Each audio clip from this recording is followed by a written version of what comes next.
चाहत है नित्य सुख अरु मन को विश्राम, तो हित ध्रुव हित सो भजत रहो पल पल श्यामा श्याम श्यामा श्याम श्यामा श्याम। यदि सच्चिदानंद शाश्वत सुख चाहते हो, जहां से कभी हटना न पड़े, केवल सुख ही सुख है, आनंद ही आनंद है, और मन का विश्राम चाहते हो कि भाग दौड़ मन की मिट जाए, तो बस प्रेम से बोलते रहो श्यामा श्याम श्यामा श्याम, राधे श्याम, राधा राधा राधा वल्लभ। ये बड़ी शोध करके महापुरुषों ने बात कही है। यदि आप भजन नहीं करते तो आप दिमाग में लिख लीजिए, चाहे अपनी नित्य डायरी में लिख लीजिए, जो आप दिनचर्या लिखते हैं, आपको कहीं भी कभी भी कोई भी सुखी नहीं कर सकता। गांठ बांध लीजिए, भटकने की जरूरत नहीं है। और यदि नाम जप करने लगे, धर्माचरण करने लगे, तो तुम आशीर्वाद देने वाले बन जाओगे। सातरति सातरति सा लोकांतारयति। ध्यान दीजिए, वो तर जाता है, वह तर जाता है, वो लोकों को तार देता है। जब पृथ्वी में भयंकर पापाचरण की वृद्धि हुई, असुरों के द्वारा प्रेरित होकर के जहां भी धर्माचरण, नाम कीर्तन, यज्ञ, हवन, होम, ऋषि मुनि विध्वंस कर दो, क्या हुआ? कोई दूसरा दिखाई दिया क्या? नहीं, किसी की सामर्थ्य नहीं थी। सब मिलकर के ब्रह्मा जी के पास गए, जो ईश्वर कोटि के महापुरुष, सबने ब्रह्मा जी से प्रार्थना की। ब्रह्मा जी ने कहा, हम भी जिनके सेवक हैं, वही प्रभु अब हमारे दुख का निवारण कर सकते हैं। सोचो, आप किसी और से दुख निवृत्त कराना चाहते हैं?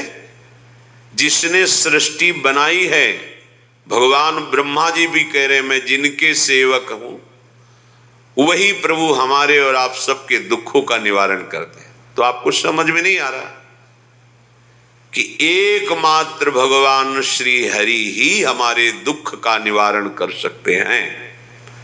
हमें कहीं भागने दौड़ने की जरूरत नहीं है। साधु समागम इसलिए किया जाता है कि हृदय पवित्र हो जाए। पवित्र हृदय की पहचान बुद्धि में विवेक का प्रादुर्भाव हो जाए, और विवेक से मोह का नाश करके हम निरंतर प्रभु के प्रेम में डूबे, भजन में डूबे। सबने एक साथ मिलकर के विचार किया कि महासुख सिंधु प्रभु से विनय करनी, तो कहां जाया जाए? वैकुंठ चले, किसी ने कहा क्षीर सागर चले। अपनी अपनी भावना व्यक्त कर रहे थे।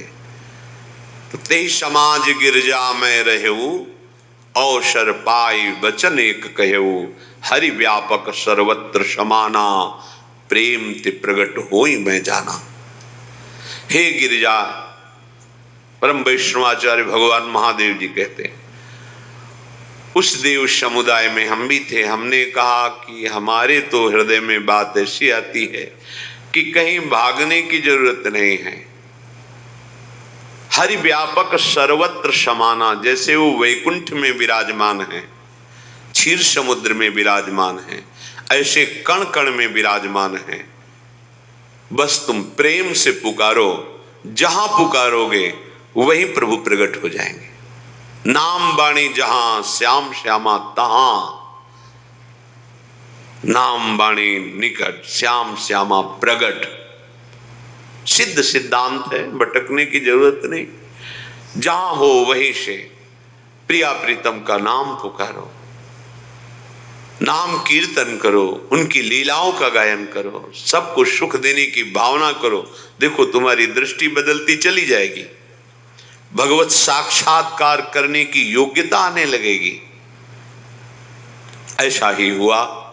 सबने मिलकर के श्री भगवान को विनय पूर्वक आर्त भाव से पुकारा।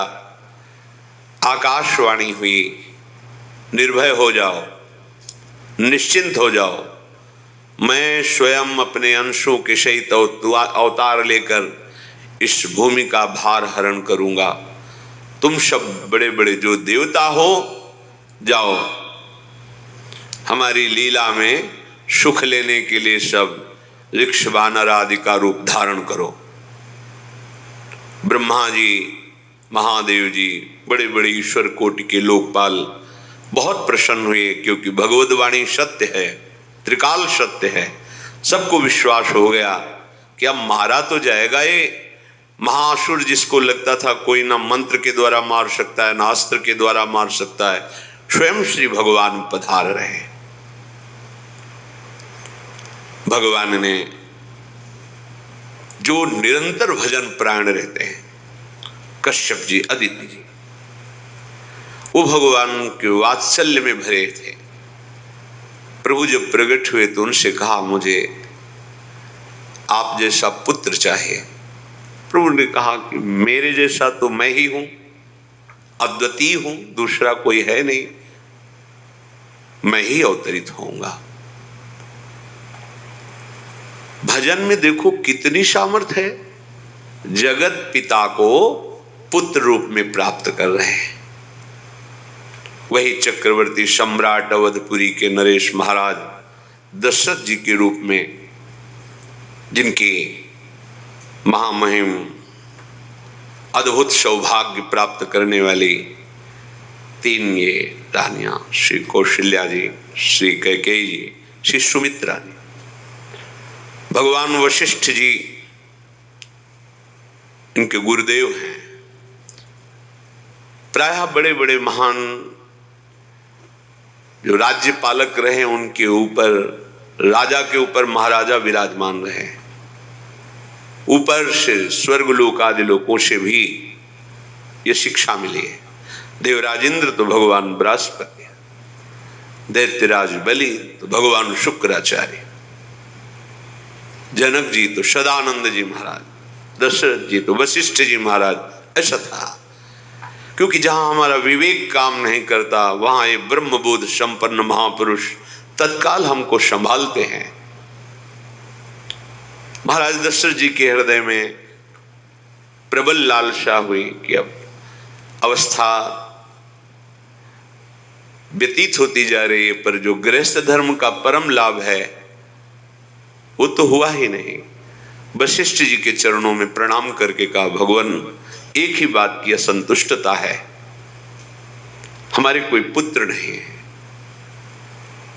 वशिष्ठ जी ध्यानस्थ हुए, ध्यान में देखा और उनका, तुम्हारा जैसा सौभाग्य अन्य का किसी का नहीं हो सकता। तुम्हारे यहां स्वयं सच्चिदानंद भगवान श्री हरि अपने अंशों के साथ अवतरित हो रहे हैं। श्रृंगी ऋषि को बुलाया गया, पुत्रेष्टि यज्ञ करी, उसमें साक्षात भगवान अग्निदेव प्रकट होकर के खीर दिया और कहा, अपनी रानियों को पवा दीजिए।